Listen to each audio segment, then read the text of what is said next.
নির্বাচনে যখন অনেক প্রার্থী হেরে যায় তখন আমরা দেখতে পাই বিভিন্ন সংবাদ মাধ্যমে এটা বলে যে তারা তাদের জামানত হারিয়েছে বা তাদের জামানত বাজেয়াপ্ত করা হয়েছে। এই জামানত কি, কেন এবং কিভাবে তা হয়, আজকে তা নিয়ে আলোচনা করব। চলুন প্রথমে জেনে আসি জামানত কি।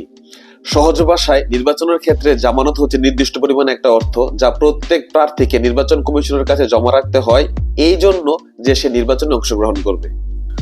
অর্থাৎ জামানত প্রত্যেক প্রার্থীর নির্বাচনে অংশগ্রহণের প্রাথমিক নিশ্চয়তা প্রদান করে।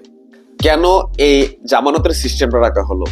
প্রকৃতপক্ষে প্রত্যেকটা আসনে এমন কিছু প্রার্থী আছে যারা নিজেদের ইচ্ছেতে দাঁড়িয়ে যায় কতটা ভোট পেলাম বা কতটা ভোট বা কতটা জনসমর্থন আমার নামে আছে তা দেখার জন্য। তারা মূলত জেতার জন্য না, তারা অংশগ্রহণ করে মজা করার জন্য।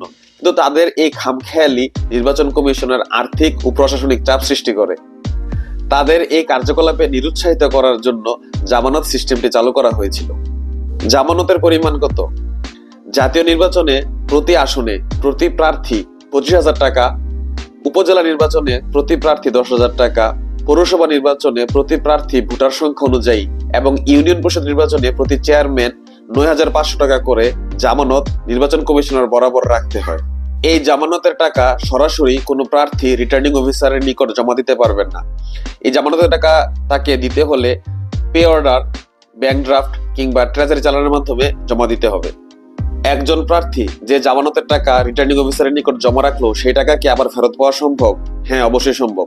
একজন প্রার্থী তাকে ওই জামানতের টাকা ফেরত পেতে হলে তার নির্বাচনী এলাকার প্রদত্ত মোট বৈধ ভোটের 8/1 বা 12.5% ভোট পেতে হবে।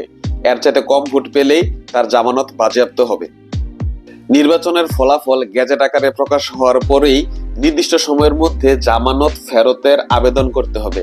যারা 12.5% ভোট পেয়েছে তারা জামানত ফেরত পাবে এবং যারা 12.5% নিচে ভোট পেয়েছে তারা আর এই জামানতের টাকা ফেরত পাবে না।